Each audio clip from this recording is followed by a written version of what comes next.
Rookwood Cemetery is the largest necropolis in the Southern Hemisphere, located in Sydney, New South Wales, Australia. Rookwood is a suburb, close to Lidcombe railway station, about 17 kilometres west of the Sydney Central Business District. Description: Rookwood Cemetery is divided into denominational and operational areas, with individual offices, staff, and equipment to run different parts of the entire area.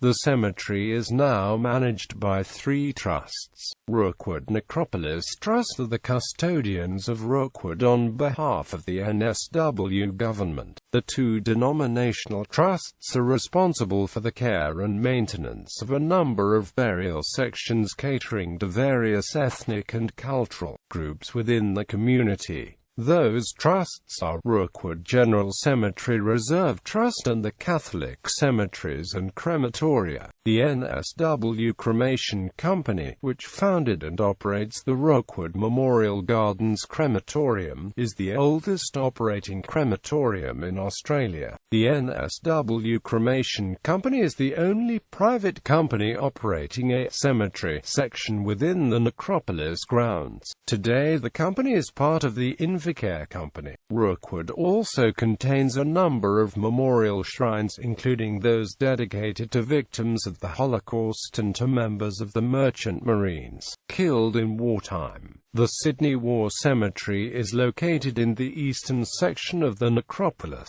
The Circle of Love is a shrine dedicated to stillborn children of those who died in young infancy. There are 915,000 people that have been buried and cremated at Rookwood, which covers an area of 314 hectares. The Friends of Rookwood Inc. is a voluntary organization dedicated to preserving the site. As the largest Victorian-era cemetery still in operation in the world, Rookwood is of significant national and historical importance. Some older sections of Rookwood are overgrown with a riot of plants, early horticultural plants, some now large trees or groves, as well as an interesting array of remnant indigenous flora.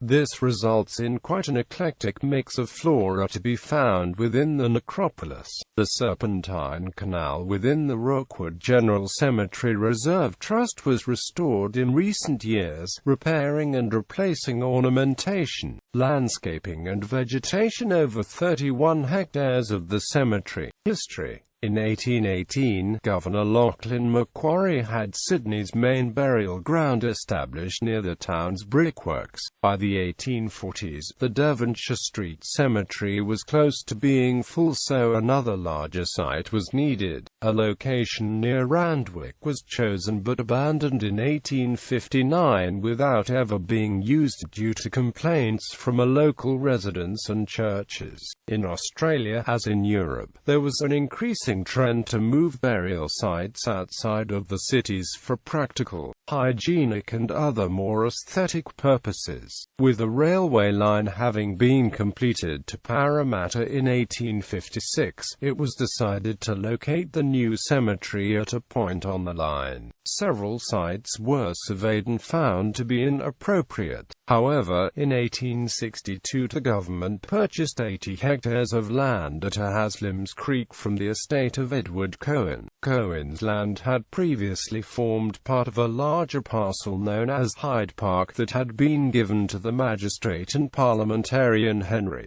Grattan Douglas in 1833 and subsequently leased out.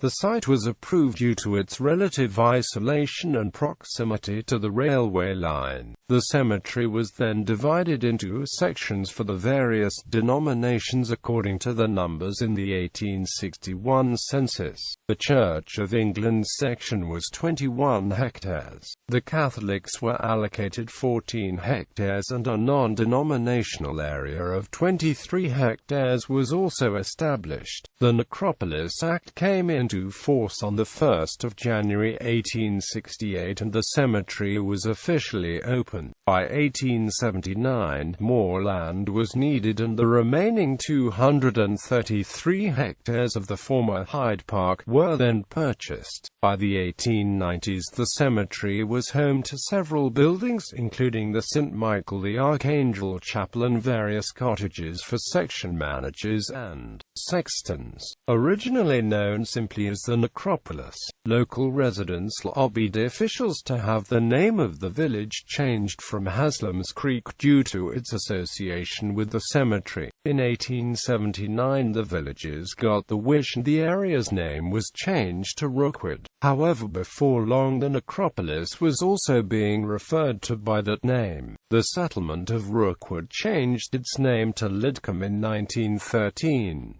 The cemetery retained the name Rookwood. The name Rookwood is most likely an accidental or deliberate corruption of the name Rookwood Cemetery and its associated railway station. At the time of Rookwood's opening, Rookwood Cemetery, located in Rookwood, Surrey, England, was one of the largest cemeteries in the world. It is less likely that, as claimed by some sources, Rookwood was named after William Harrison Ainsworth's novel Rookwood, written in 1834. Railway line. Rookwood was served by a rail spur from the main line from 1867 until 1948. Mortuary stations served each of the three sections of the necropolis, with a fourth at the main junction and a fifth on Regent Street adjacent to Sydney Central Station. The railway line construction began in November 1864, and from the 1st of January 1865, trains began the run into the cemetery. It stopped at pre-arranged stations on the journey from central Sydney in order to pick up mourners and coffins. Trains ran at 9:30 a.m. and 3 p.m. The trains that carried the mourners were known as unimproved red ferns. There were two types of hearse carriages used for the procession. One consisted of a four-wheeled van that carried up to 10 coffins on its upper and lower shelves. Each of these shelves was designed so it could open onto the platform. There were also 8-wheeled vans that could hold 30 coffins. Both of these vehicles were attached to the back of the train for transporting to the cemetery. At the terminus inside the cemetery, the coffins were unloaded using wheeled hand-propelled litters. The rail line was used to convey funeral parties to Rookwood until 1948, when the expanded use of processions by road made it obsolete. The stations were offered to the Joint Committee of Necropolis Trustees for the price of £1, but due to maintenance costs the offer was rejected and the platforms within the cemetery were demolished. Cemetery Station Number 1 at the head of the rail spur was sold to Reverend Buckle for £100 in 1951 and was moved to Canberra in 1957 to become the All Saints Church, Canberra. Notable internees: Joseph Cahill, former Premier of New South Wales; Harold Hepburn, Calvert artist and son of H. H. Calvert; Peter Dawson, bass baritone singer; Peter Dodds McCormick, songwriter; John Fairfax, newspaper proprietor; Lillian Fowler, Australia's first female mayor; Jimmy Governor at law; John Gowing, co-founder of Gowing Store; Sally Ann Huckstep, Sydney underworld figure; David Jones, founder of David Jones Stores; Jack Lang, former Premier of New South Wales; Louisa Lawson, suffragist; George McRae, architect; B. Miles, well-known Sydney eccentric; Jacob Pittman, advocate of shorthand; Roy Renee, comedian; Abe Saffron, Sydney businessman and underworld figure; Kenneth Slessor, poet; James Toohey Brewer; John Fraser, politician and businessman. 3 Victoria Cross recipients: Sergeant John Patton, awarded in Indian Mutiny; Captain Richard Bean Stannard, Royal Naval Reserve, awarded in Norway Campaign, World War II; Sergeant John Woods Whittle, awarded in World War I. war graves. As of the 27th of May 2016, Rookwood Necropolis contains the graves of a total 687 Commonwealth Service personnel that are registered by the Commonwealth War Graves Commission, over 400 from World War I and over 260 from World War II. Besides 3 Dutch war graves, the Commission also record 132 Commonwealth Service personnel of World War II were cremated at Rookwood Crematorium. 4 Japanese Imperial Navy crewmen of midget submarines M14 and M21 who died in the World War II attack on Sydney Harbour during 31 May–8 June 1942 were cremated with naval honours at Rookwood Cemetery. The ashes were returned to Japan later that year. Chapels. Monuments and memorials. Graves and mausoleums. Buildings.